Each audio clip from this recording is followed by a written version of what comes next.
All right, we are live. Hey everyone, thank you so much for joining the seventh episode of Lakehouse Chronicles with Apache Hudi. We'll give it a couple minutes and then we'll take it from there on our today's session.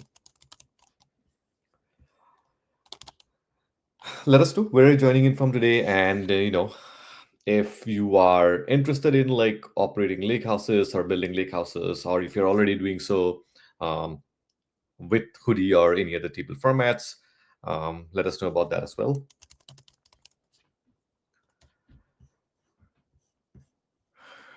Right.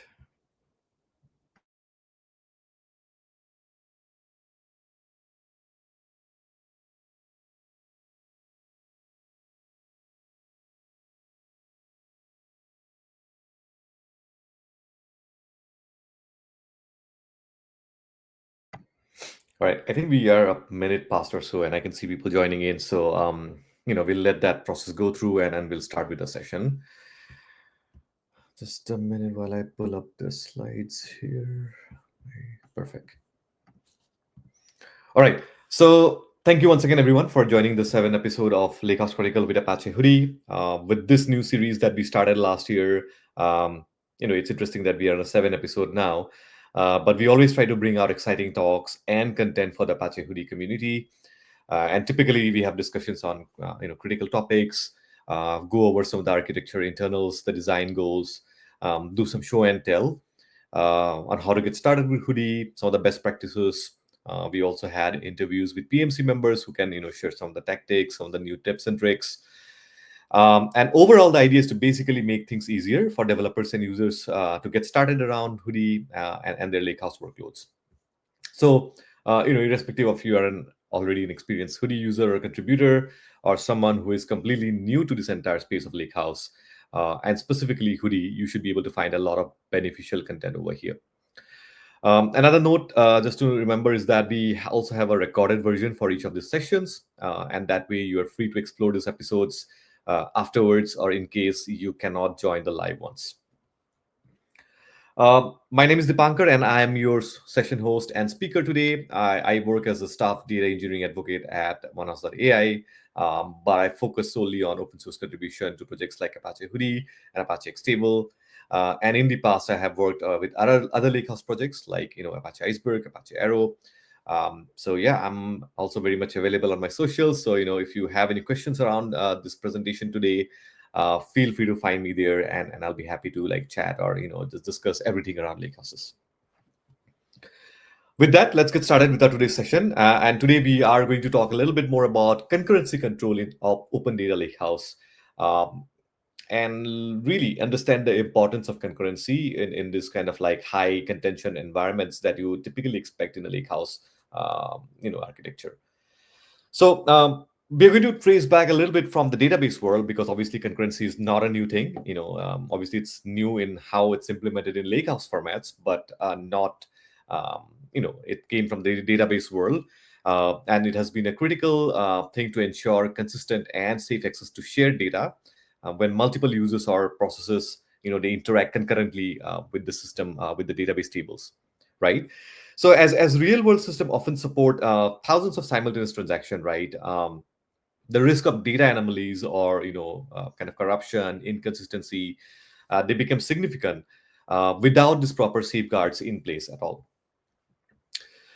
So relational databases like MySQL or PostgreSQL, or even analytical databases like Snowflake, BigQuery, they have long incorporated this robust concurrency control mechanism to tackle this challenge of multiple users or processes interacting with the same database tables.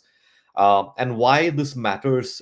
Because without the coordination, simultaneous transactions can override each other's update. That can lead to lost updates, right? Um, B, one transaction might read stale or uncommitted data from another, which can lead to dirty reads or kind of inconsistent query results. And obviously the implications are very much in the real world, right? We can have because of this kind of inconsistencies, there can be situations where selling more inventory than available for e-commerce sites, updating the bank balances incorrectly, or really making decision based on partial incorrect analytics in the analytical world as well, right? So really, it's a super important concept, in the world of databases, and we have come to implement that today in all these modern workloads. Now, before we go to the concurrency control part, there are some foundational element that we need to be thinking a little bit more about, and these are kind of the foundations of concurrency control. The first is the transaction. So, what exactly is a transaction?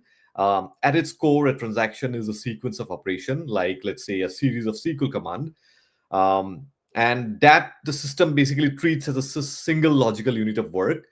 And why does that matter, right? Because in any real world system, you often don't want just one thing to happen, right? You want a set of related things to happen together, or not at all, right? So that's kind of the expectation. So if you walk through kind of a real world example here, you let's say you're ordering something from Amazon, here the Zelda game. So let's say you think of this online order, what are the steps involved in this entire processing, right, of the transaction? One, you deduct the stock from each purchase item from the inventory. That's the first step. You then calculate the total cost, factoring in those taxes and the discounts. You process the payment through an external payment gateway for your payment, and then you generate a shipping label, and finally you log this transaction in the order history table in a database, right? Now imagine if any one of those steps fails, right? If any one of these steps fail, say the payment fails after the inventory is already deducted, that would be like a disaster, right? So your system would be out of sync, and with fewer items in stock, but no actual order placed at that moment. And that's why the database wraps all of these steps in a transaction, ensuring kind of a all or nothing behavior. And if any of this step fails, the database rolls back the entire set of changes, leaving your data in a consistent state, right? So this all or nothing principle is the basis of what we kind of call atomicity, and which we will dive into the couple of next slides as we dive into this asset guarantee stuff. So, coming into those asset guarantees to ensure that transactions behave reliably, especially when you have multiple users or system that are kind of interacting concurrently at the same time, databases enforce what we call this asset guarantees, and these are four foundational principles that govern all this transactional behavior, right? So, just going over quickly each of these. A lot of people might be already aware of these tactics. But atomicity is like a all or nothing rule. So a transaction must complete in full, or if any single step fails, the entire transaction is kind of rolled back. So it's all or nothing. The second part is the consistency, which is a C in ACID, and that ensures that a transaction moves the database from one valid state to another. And all the business rules, the constraints, the validations that you have must be respected as part of this principle. So even if a transaction succeeds technically, it still can fail if it leaves the data in a state that violates the integrity of the database. Like for example, like let's say a negative stock count or a duplicate primary key, right? So that's what brings the consistency goals in a kind of a database environment. The third part is isolation, the I in the acid, and this is one central. This is the one thing that is very central to concurrency control. It guarantees that concurrent transactions do not interfere with each other, right? So even if they're running at the same time, the final result should be as if they were run one after the another, kind of serially in a more serial fashion. And we'll talk about more. We'll talk more about this serializability in the next section. But the principle ensures data correctness under concurrency principle. And the final principle is the durability, that is the D. That means once a transaction commits, its effects are permanent. So even if the system crashes immediately after, the database kind of provides the durability through things like write ahead logs, replication, and persistent storage mechanisms. And together, these four properties, which is ACID, are what make transactions reliable, even in the most complex, highly concurrent contention environments. So that's really foundational and something that is very critical for concurrency control. So, kind of focusing on the I part of the acid here with isolation here, and how it kind of leads us to a critical concept in concurrency control, which is the serializability concept, right? So, isolation means that each of this transaction should behave as if it's running alone. And even when multiple transactions are happening at the same time, right? That's very critical. So it's like giving each of this transaction, its own kind of private copy of a database, even though in reality they are basically sharing the same one, right? So transactions should be kind of all by itself, unaffected by the changes made by others that are still in progress. Now, to kind of explain that in a more easy to understand way, let's say you have first A and B here in the diagram, as you can see. So let's say both A and B have like $1,000 each with them, right? Now, let's say as part of transaction T1, A transferred $100 from its account to B, and as part of transaction T2, it credits both the account with 6% interest, right? Now, depending on the order in which the system executes these transactions, that is, whether it's T1 then T2 or T2 then T1, the final balances will differ slightly, right? So let's say you start with the diagram here, right? You see here, a first. Let's say the T1 executes first. So in this case, A1, A deducts $100 from its account, and the $100 is credited to the B account. And the next transaction T2 basically adds 6% interest to both the accounts. So if you do a total of it, A will have $954 with them, and B will have 1166 with them. But if you kind of flip the transaction and execute T2 first before T1, then the final balances will differ a little bit differently. You can see A has $960 versus B having 1160 now. But in this case, both of the outcomes are valid as long as the transaction behave as if they ran serially, right? So if you see the total of this transaction, they're still 2120, right? Which it should be, right? As per what the expectations are. And this is where the serializability comes into the picture, right? So serializability ensures that even if T1 and T2 run concurrently at the same time, the final state of the database must be the same as if one had run completely before the other, right? So it doesn't matter which one goes first. What matters is that the end result is consistent and conflict free, right? That's the basically the end goal. And this is what we will talk in the next part of our in the next slide, which is how different databases have implemented these different kind of concurrency control techniques, which are basically like pessimistic concurrency control, optimistically concurrency control, and there is something called multi-version concurrency control. All right. So let's move on to understanding a little bit more on the pessimistic concurrency control technique. Specifically, we will look into the 2PL, the strict two-phase locking protocol. So the core idea, basically each of these technique, I'll try to explain the core idea, what it does, and then take a simple example and try to relate to that with that particular technique that we are going to discuss. So the core idea here with the pessimistic concurrency control technique is that it assumes that conflicts are very likely, right? It's very pessimistic about it. And it prevents them before they happen by using something called locks. So basically, a transaction acquires a shared lock to read and an exclusive lock to write. That's what it does. And all of these locks are basically held until the transaction commits or aborts. And then it's released immediately after that. So that particular thing guarantees serializability, and the outcome will match some kind of serial order. So let's take an example here. Let's say you are trying to purchase some concert tickets, right? Let's say there are only 5 tickets left, and there are two-person like A and B. So let's say customer A, as part of that transaction T1, starts the transaction and locks the inventory, right? So T1 checks the inventory and it sees the 5 tickets. So it goes there, it deducts the 3 tickets that it wants to buy, and the inventory finally drops to 2 tickets, right? So only after T1 commits and releases the lock, customer B, which is as part of transaction T2, can proceed after that part, right? When the lock is released. So T2 in this case will see that the updated inventory is just 2 tickets. So although it wanted to make purchase of 3 tickets, let's say it can only purchase 2 tickets because that's the latest update that you have in the database, and then you make a valid purchase of that. So even though both of these customers initiated request at the same time, the system serializes them using this locks that we kind of discussed, right? And that's how the serializability is maintained over in this technique. So the downside of the strict 2PL protocol is that transactions may block each other, which can hurt the performance under high load. There are situations when deadlocks can occur if two transactions wait on each other's lock. And the longer lock durations, it actually makes it less ideal for kind of higher concurrency based workload. But obviously, it's this is a method that is widely used in systems like even like PostgreSQL and Oracle today.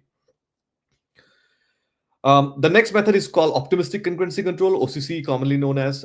So, unlike the pessimistic approach that assumes conflicts are very likely and logs the data ahead of the time, OCC actually takes kind of an opposite direction, and it assumes that conflicts are very rare, right?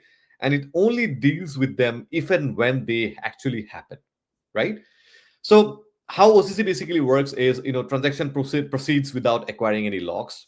They track what they read and they intend to write. And at the commit time, they perform a conflict check. And at that time, they basically compare version numbers or read or write sets to ensure there is no conflicts that has happened during that particular period of time. And if there are conflicts that has happened, one of the transaction will fail and that has to retry again.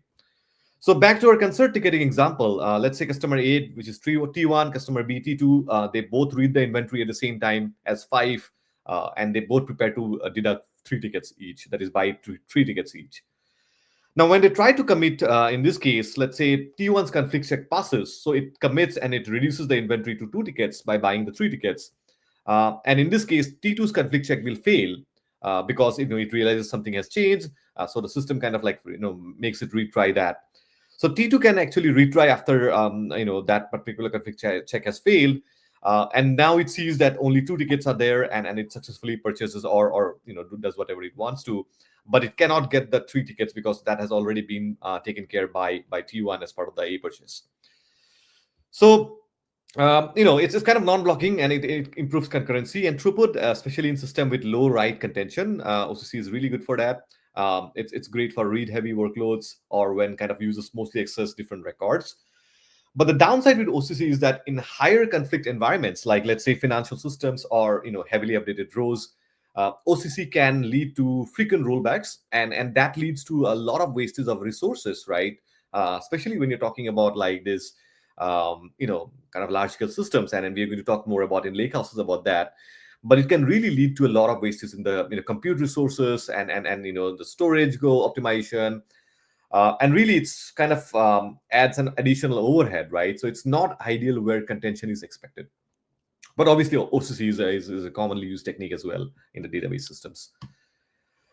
The third technique, which is multi-version concurrency control, the core idea with MVCC is that you keep multiple versions of data so that readers and writers, they do not block each other. That basically allows transaction to read data as if it has existed at a consistent point in time, even if other transactions are modifying that concurrently, right? So, just to clarify how that MVCC works at a very high level, every transaction has a read set and a write set. Reads always access a snapshot, which is a consistent view of the data from the start of the transaction. And the writes are buffered and only become visible after the transaction successfully commits, right? So it looks like as if they belong to a later snapshot, right? As opposed to being part of that snapshot. So if we go to our concert ticket example, both customer A as part of T1 and customer B as part of T2, they start by reading the same snapshot, which is five tickets. T1 completes first. It deducts the three tickets, buys the three ticket, and reduces the inventory to two. Now, when T2 commits, it checks the latest version of the snapshot, which only sees two tickets because that's what is recorded after T1 has committed the data, and it adjusts accordingly, right? So, obviously no blocking, no rollback, just isolation through kind of versioning methods, and that's what multi-version concurrency control does. And MVCC is highly effective in read-heavy and concurrent workload scenario, and it reduces contention between this transaction that you see. All right, now we are going to shift gears and come back to the data lake and the lakehouse world and see um, how concurrency takes on these new challenges and new trade-offs and what are some of the ways that are being implemented today. So let's start with traditional data lakes, right? And for people who are probably like new in general, is that data lakes were built for scalable, low-cost storage, right? For example, like Amazon S3 or any kind of object storage or even file system like Hadoop file system. But they're not meant for transactional correctness, right? And if you're coming from a Hadoop and MapReduce era and we use something like Hive, you know that how much you might have struggled with correctness guarantees.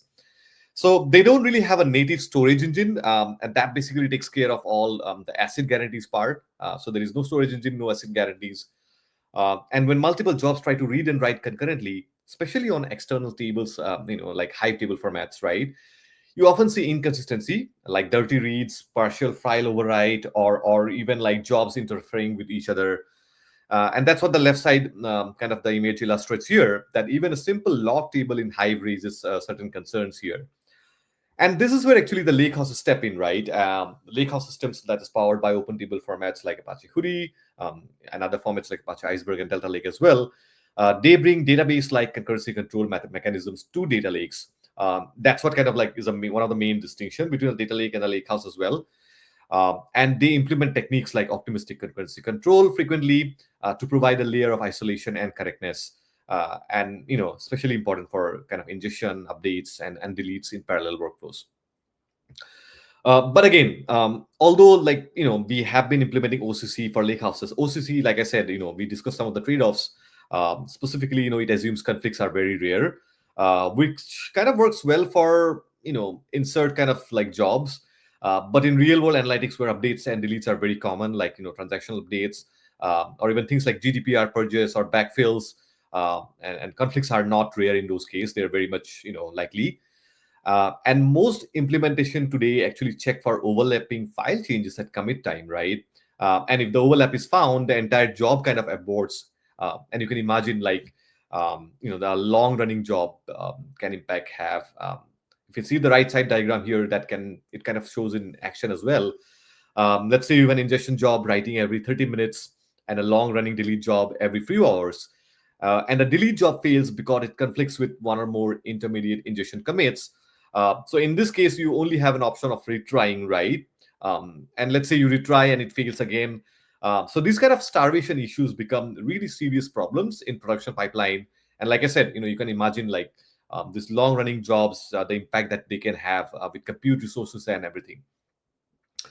So while OCC gives us a kind of a starting point for isolation, it's not always sufficient for high concurrency, long running workloads, especially in modern lakehouse workload that we are kind of seeing today. And this is where exactly systems like Apache Hudi are innovating and handles concurrency slightly differently, and we're going to see that in the next few slides. So let's kind of dive into how Hudi addresses concurrency, right? And this is where it really stands out from other lakehouse table formats as well. So what makes Hudi really unique is its clear distinction between three different types of actor that operate on a table. So it kind of clearly distinguishes the three different actors. The first sector is the writer. That is basically your ingestion job or any kind of upserts, deletes that are basically, compute engines, right? Spark writing, Flink writing, or any other kind of writer writing it, right? The second actor is the table services, right? In Hudi, the table management is done. Hudi actually provides a bunch of this kind of boutique table services, which can be used to maintain the tables, which are very important as you kind of productionize lakehouse workloads. And this includes things like compaction, clustering, cleaning, all those things that kind of manages and optimizes the storage. So that's the second actor. And the third actor is the readers. And these are analytical queries that are being run, or dashboard tools that are scanning the data from the storage systems, right? So Hudi actually provides different concurrency control mechanisms based on its different actor types. So let's say the first is optimistic concurrency control, right? So what Hudi does is it basically offers OCC between the writers, the Spark jobs, the Flame jobs, to preserve kind of relational semantics, and like you'd expect in a database system, right? So the writers check for file conflicts during the commit, and if there is overlap, the transaction will abort, right? So that's between the writers. Between the writers and the table services, right, or between the stable services, for example, like compaction and clustering, or you have some ingestion job running and you have compaction running. Um, that's where Hudi offers something which is like multi-version concurrency control. Um, by offering like a different, like a multi-version concurrency control versus something like OCC, between these different writers and table services, Hudi actually allows operations like compaction to proceed safely without blocking the writers, by isolating them at the version level. So that actually gives you a lot of flexibility when you're dealing with workloads like streaming writes, when you're writing more frequently, right? But also at the same time, you want to deal with more like things like small file compaction, right, and those kind of issues. And the third technique, which is the non-blocking concurrency control, is very unique, which is between the writers to support kind of streaming semantics, where ingestion jobs run continuously and need to avoid live lock or kind of starvation scenarios, right? And this is very critical in streaming pipeline where retries are very frequent and performance actually matters there. And what ties all of this together is basically the snapshot isolation. And all these three actors, the writers, the stable services, the readers, they operate on consistent snapshot. So they never read or write kind of in partial state. So overall, to take it away, Hudi blends OCC, MVCC, and NVCC to handle complex concurrency scenarios without compromising throughput, correctness, or data freshness. So let's now zoom into how Apache Hudi implements optimistic concurrency control, right? So OCC in Hudi follows kind of a three-phase workflow. One is the read, the next is the validate, and the third is the write. So in the read phase, the writer job reads the current state of the table and it basically prepares its changes, right, to write to make a commit. So typically, building file groups with new updates or inserts. If you are not aware of file group in Hudi, they're basically a logical grouping, and it kind of holds something called file slices, which are basically just Parquet files or any kind of like log files that are used for merge on read table types. But it's kind of a logical grouping, and the writer job basically reads the timeline and gets the current state, and prepares its changes in the read phase. The next phase is the validate phase, and before committing, Hudi performs the config check, like I talked about in case of OCC. That's where the config check happens, and that's when the writer compares the file group, that it intends to write to or update against the latest timeline state of the table. So this helps detect if another writers are updated overlapping data in the meantime, and that basically does the config check. And finally, if no conflicts are found, the commit is applied.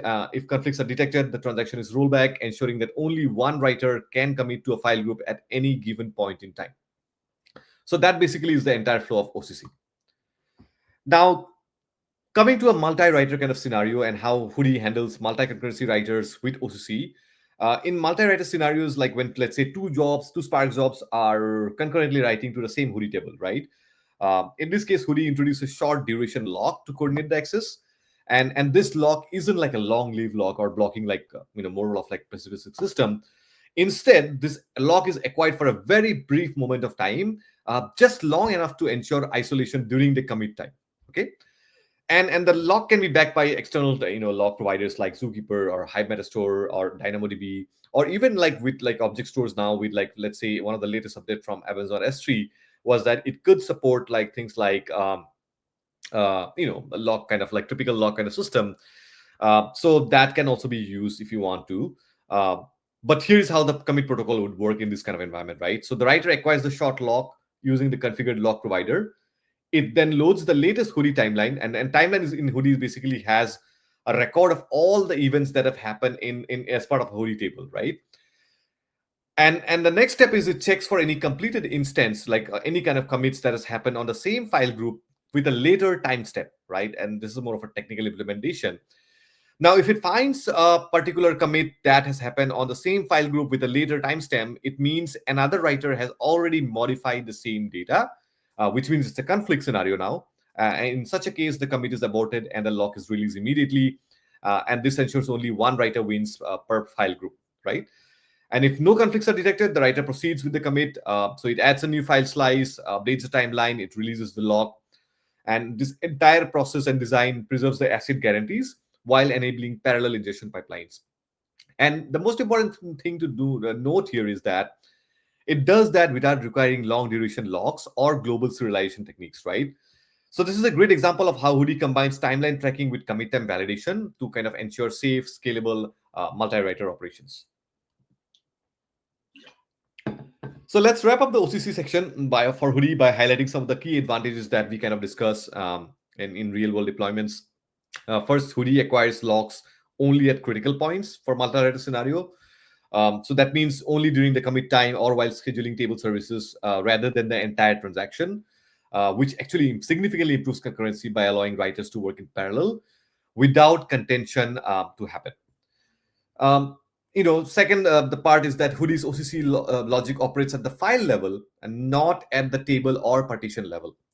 And because of that, it gives Hudi much finer granularity when detecting the conflicts, right?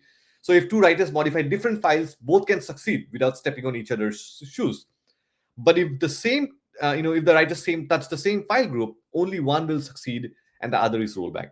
So the combination of this short lead duration locking, file level conflict detection, and kind of targeted rollback behavior makes Hudi highly effective in high concurrency use cases like multi-writer streaming pipeline, parallel ingestion scenarios, and stuff. The next technique in Hudi, and we discussed kind of in a gist form about MVCC as well. Basically, in Hudi, MVCC is used to coordinate between the writer and the background services, or between two or more table services. Let's say you are doing upserts and you are running a clustering algorithm, or you are running a compaction algorithm and a cleaning technique, right? So MVCC is used to basically tackle these kind of scenarios. So the benefit of using MVCC here is because it operates on different versions of data. The background optimization tasks, they do not interfere with the fresh data being ingested, or vice versa. So how does this work? So let's say it's all coordinated through the Hudi timeline, which is really the source of it, and it logs every instant, every event that occurs in the table. So when a write operation starts, the Hudi records it on the timeline as requested or in flight mode. Those are the status. So this makes other services aware of what's in progress and allows them to avoid touching overlapping file slices. Now with the newer version of like Hudi 1.0 that we released last in December, this became even more powerful. So table services like compaction and clustering now operate based on time intervals defined by this requested and the completion timestamp on the timeline, right? So that means these services, they don't need to pause or for active writes that are happening, that are ingestion that are happening, right? Instead, they work around them and make sure you have a kind of true read write isolation between them. And most important thing that we discuss here is that there is no blocking within the writers and the table services, and really it is highly efficiently concurrent, even in streaming kind of ingestion pipeline with continuous background optimization that you typically need for kind of like dealing with small file compaction scenarios. All right, so let's now look at one of the most exciting features introduced in Hudi 1.0, which was the non-blocking concurrency control method, or in short, NVCC. So we discussed about the traditional concurrency approaches like OCC, which are safe but kind of restrictive. They serialize access and require writer to abort and retry in case of conflict, which can be really time-consuming, resource-consuming. And NVCC kind of flips that model. So with NVCC, multiple writers can write to the same Hudi table concurrently without locking and without having to wait. So instead of blocking the writes, Hudi allows them to proceed in parallel, and conflict resolution is handled later, either by the query readers or compaction services that actually merge these changes correctly. So NVCC will typically use a minimal lock, and that is used for just writing the commit metadata to the Hudi timeline. That's the only time when it uses the lock. So this ensures we preserve the global ordering and isolation guarantees without blocking this kind of ingestion jobs. And with Hudi 1.0, NVCC also introduced this true time semantics. If you're not aware of true time semantics, um, you can basically that came out of the Google Spanner database paper. I highly encourage reading that. But basically, every action now has a requested time and a completion time, and these requested and completion time, they act as intervals, not just point in time. And Hudi uses this to reason about overlapping transaction with more precision without pausing its execution, right? So if you see the diagram here, it shows two writers modifying different file slices simultaneously, writer one and writer two. Even if they touch the same file group, their logs are later compacted in kind of even time order, and it preserves consistency without serialization bottlenecks here. The end result is that NVCC provides high concurrency, a low write latency, and a non-blocking commit path, which is perfect for real-time high ingestion workloads. So really, it's especially valuable for kind of streaming pipelines where OCC-based retries can slow things down and kind of lead to a lot of wastes and stuff. So let's now talk about how you can quickly apply these concurrency control models in actual Hudi deployment, because not every use case may need complex multi-writer logic. And Hudi actually gives you flexible deployment modes, so you can scale your setup depending on your performance and consistency needs.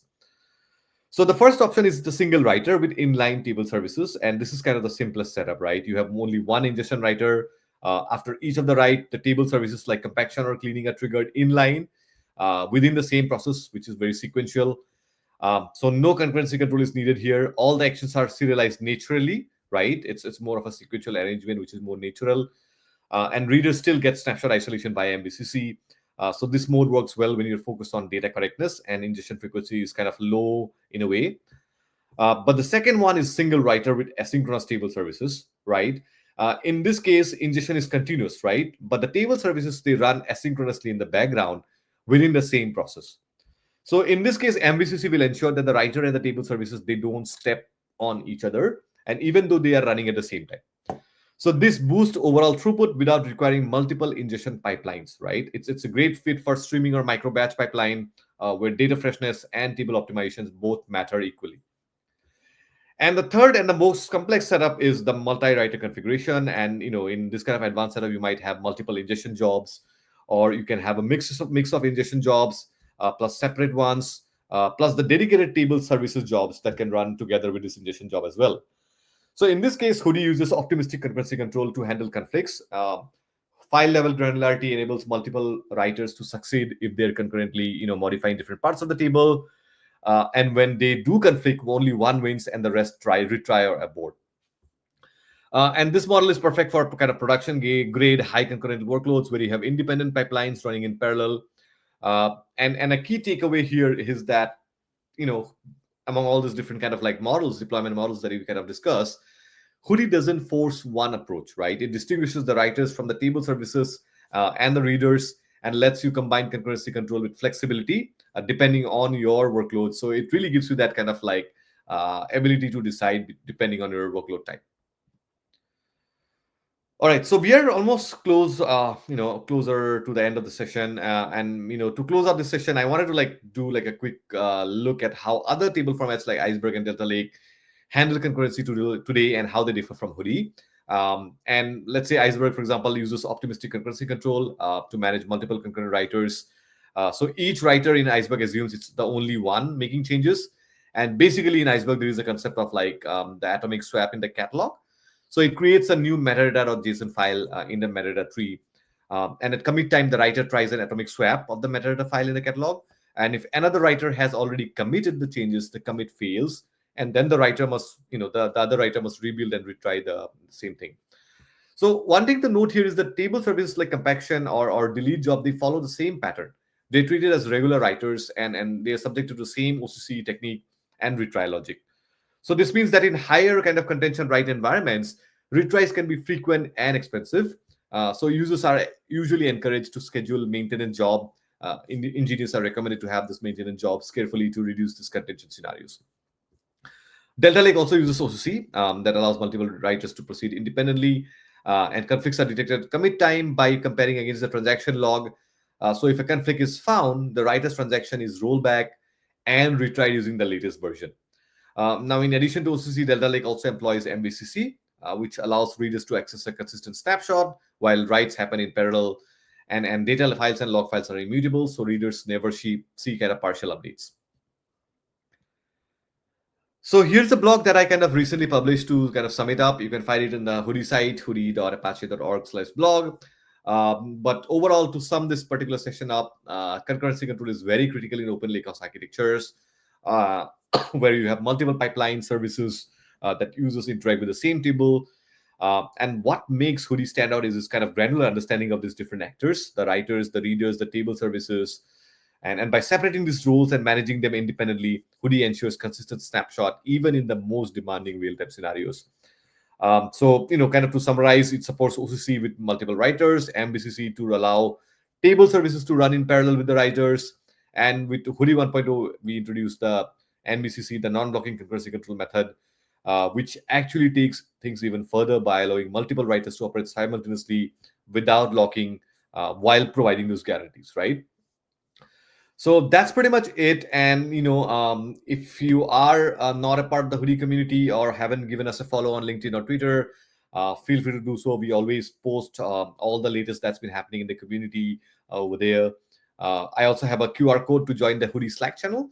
Hudi Slack channel is a great place to be there, to just be part of the community, or bring out any issues that you're kind of landing with, implementations of your lakehouse and stuff. So with that, we will end today's session and hope the session has been beneficial in a way to understand how concurrency is super important in Lakehouse workloads, right? We talk about how Lakehouse can have multiple engines interacting with the same data set with the same table at the same time. So really, it's a very important thing to understand.